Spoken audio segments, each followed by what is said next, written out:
Mana fincaanii gaafa dhattan balbala yeroo geessanii hin ajaa. Funyaan qabattanii ollittu.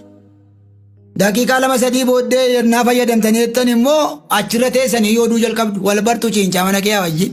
Gisee bakkee dhaabattanii isinitti ajaa malee cubbuun keessa linnaan hin miyaa. Ay kanaaf galuu dadhabanii namoonni baay'een. Miyaa. Ati xaaffitan. Foon kana wajjin walii gala waan ta'eef miira isa barbaadu jira nurra waan ta'eef. Miyaa. Garuu dhuma isaatu addaa. Kiristoosii wajjin jiraachuun immoo karaan ishee qal'oodha. Dhiphina dhuma isaatu garuu bal'ina. Isa filachuun kan namoota muraasaati. Filadhaa isiniin hin jedhu filannoon kan keessan. Ammayyuu isinii miidhuudhaaf, isinii gadi qabuudhaaf, isinii akka na jaallattaniif akka na jibbitaniif hin dubbachaa jiran. Kun nan galchuudhaan. Na jaallattanii mana koo naan bushitanii. Na jaallattan hojjaatti naan dabaltanii. Na jaallattan jireenya bara baraatti nan galchitanii. Na jibbitanis waan tokko hunan gootanii. Akka na jibbitanis immoo barbaadu. Kanaafan dubbadhas miti. Abaluunfaa diiguu fanaasaas miti. Abaluunfaa ol qabuu fanaasaas miti. Kiristoos inni biyya lafaatti dhufee fannifame oola jedhu. Inni oola jedhu sagaleen isaa oola qabu. Sagalee isaa ol kaasuu fanaasaa. Dubartii miidhuuf dhiira miidhuu fanaasaa miti. Tajaajiltoota miidhuu fanaasaa miti. Utuu ta'e osa kanatu sin fayyisa. Warra iddoo sin jirtanitti sirriidha. Jabaadhu jedhantu sin ajjeesaa jira malee ana miti. Anatu sin irraa mana diigaa jira miti. Warra jabaadha sinin jedhantu mana diigaa jira. Sirrii natti dubbatte jedhu soba dubbatte isaanii kan si ajjeesaa jiru. Ani garuu si fayyisaan jira. Sagaleen kun hin fayyisa. Sagaleen kun waaqaaf lafa uumeen ani lallabu. Raajiin as kee haa ba'e mul'anni as kee haa ba'e. Ameen. Ameen hin jedhe. Si'a sadii si'a buruu ameen utuu jedhan yoo gaarii ta'a kun as kee haa ba'e kana haala hin jiru laftii waaqtuu sagalee waaqayyootiin uumame. Kanaaf iyyuu sin miidhuuf miten sitti mi'aa si ajjeessa. Hin mi'aa akkoo mukichi akkoo mi'aa'edha nyaachuudhaaf hin mi'aa'edha. Kanaaf namoonni hatanii takkaadhumaan isa guddaa bira ga'an miti. Waan xinnoo tokko hatanii itti mi'oofte itti dabalanii itti mi'oofte utuma jedhanis teeppiin isaa guddataa deeme malee har'a kaa'anii miliyoona fuudhan miti. Mana kee haaduun bulloo fuudhuu jalqabanii. Inka qammasaatu deemanii mi'aa bakka ekspiriyaansidii ta'a deemna wanta sanatti. Kanaaf namoonni haadha manaa tokko baasanii haadha manaa lammaffaa fuudhan ikkoo maaliif jettan amma 5, 6, 7 fuudhan itti adeemu maaliif jettanii? Gaarii argadhee tanan bakka nagaa argadhee quufeen dhiisa jedhaniitu deemu garuu beela isaatitti hammaataa deema. Gaafa dhugaatii tokko dhudduu situ dhugatuun ta'e dhugaatii ati sila dhuddeetu dhuga sattaan. Ejjas takkaadhuma dhatta malee erga ejjitee booddee ejjatu si keessaa ejja malee si miti. Manfasii sana si qabata. Kanaaf inni garbummaa cubbuu jalatti deebiftanii qabana keessumatti immoo warri Kiristoosiin fudhatanii qulqullaa'anii addaatanii deebi'anii dhoqqee keessa ta'an akkasaan fokkisanii. Nama sila bokkaan itti roobee yandoon duulleessamee raaree bacabbacaa keessa deema bishaan booru. Namni inni wayyaa miicamaa caammaa miicamaa qabu garuu mana jala dhaabatan litutti. Wayyaasaa jalaa bada. Inni sun garuu tortoraan roobanneessu. Warri kaan tortoranii roobanneessanii. Warri Kiristoosiin fudhatan garuu kee hin deeman. Kanaaf warra silayyuu tortoranii keessa deemaa jiran ilaaltanii. Wayyaa keessan isa haaraa fudhatanii naqinaa Kiristoosiin ati uumama haaraadha. Haaleluyyaa. Addis የተወለደ addis fixrat naante. Uumama haaraadhaati. Kiristoos gatii keessii kanfalee mucaa waaqayyooti barcuma haaraa sii qophaa'eera. Wayyaa adii uffatee taa'an na biraan biraa jedha malee wayyaa turii hin jedhu wayyaa adii sii qophaa'eera. Maaliif turee si ta'u jala? Kanaaf sitti mi'aa si ajjeessa. Garuu si wajjin naftu.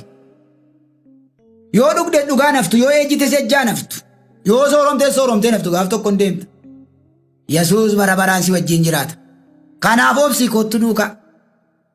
Maqaan waaqayyoo bara baraan jajamaa ta'u. Ameen. Waaqayyo dhugaadha, dhugaa namatti hima. Ameen. Eenyuun sossoba eessa si kaa'at maayit si godhata waaqayyo sossoba? Gootaraas akkamitti si naqatamoo? Qonnaas akkamitti si ergatamoo? Meesaas akkamitti si ergatamoo? Biiroos akkamitti si qacarataa si sossoba waaqayyo? Maal si hojjechiifata meemmee? Waaqayyo gara laafessa gaarii namatti dubbata. Gaarii namatti dubbata gara laafessa maali? Saba Israa'eliin immoo garaa jabaate kan karaatti 600 fite amma keengaan isaan namami. Sadoom gamoraa kana biddatti buusee gubee ati maal caaltee ennaan isaanis namuma. Waaqayyo bara baraan cubbuu wajjin diina. Ayittarraqim lazalaalem. Kana hubachuun baay'isa. Kanaaf isin sossobee waaqayyoo isin saadee isin rursee maalitti isin godhachuuf dhugaa isin itti mee jireenyatti isin waamale. Yesuus ikkoo sossobbaa miti ingilizii du'een bakka. Namni na amane haa fayyu, namni na duukaa bu'ee haa fayyu jedhee karaanii ofannootti wawwaatee utuu jame ilaaluu du'e Yesuus. Ameen. Namni natti namanne immoo bakka jireenya bara baraan qabu deefitee deema.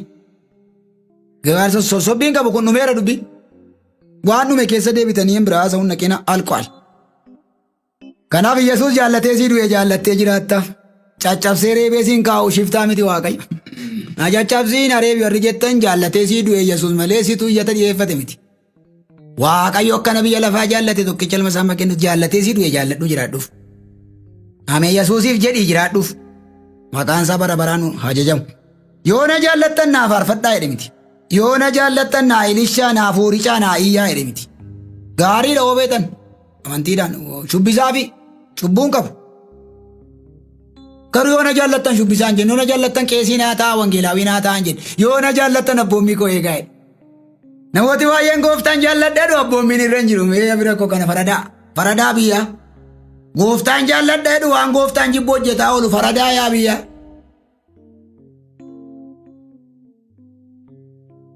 Mee dhaggeeffadhaa mee ayyaanaan fayyineerra foon keenya cubbuu hojjetama lubbuun keenya bilisa baheeraa dinqiidha. Kan jireenyatti galu silayyuu foon keeti. Lubbuudhumaan galla'oo yoo ta'e foon keenya jijjiirame galla'oo.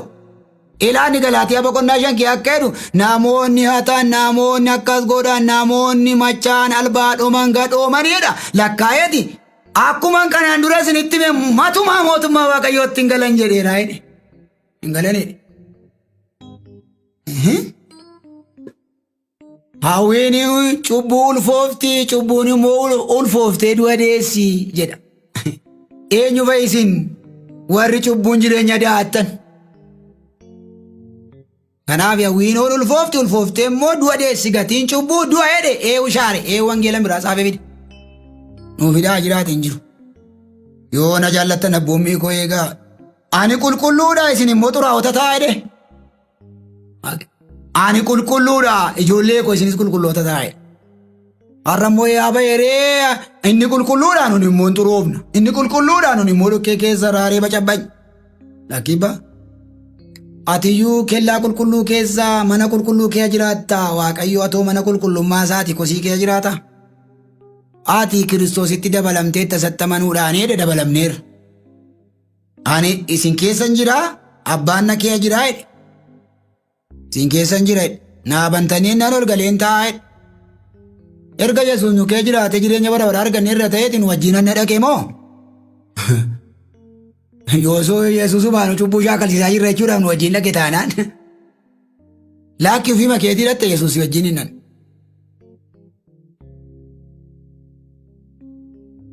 Jireenyi bara baraa sagalee waaqayyoo keessa kan jiru isa kana ibsa.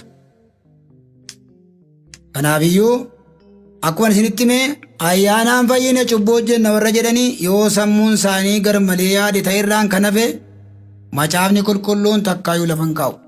Kakuu moofaa keessattis kakuu haaraa keessattis cubbuun ifatamaadha.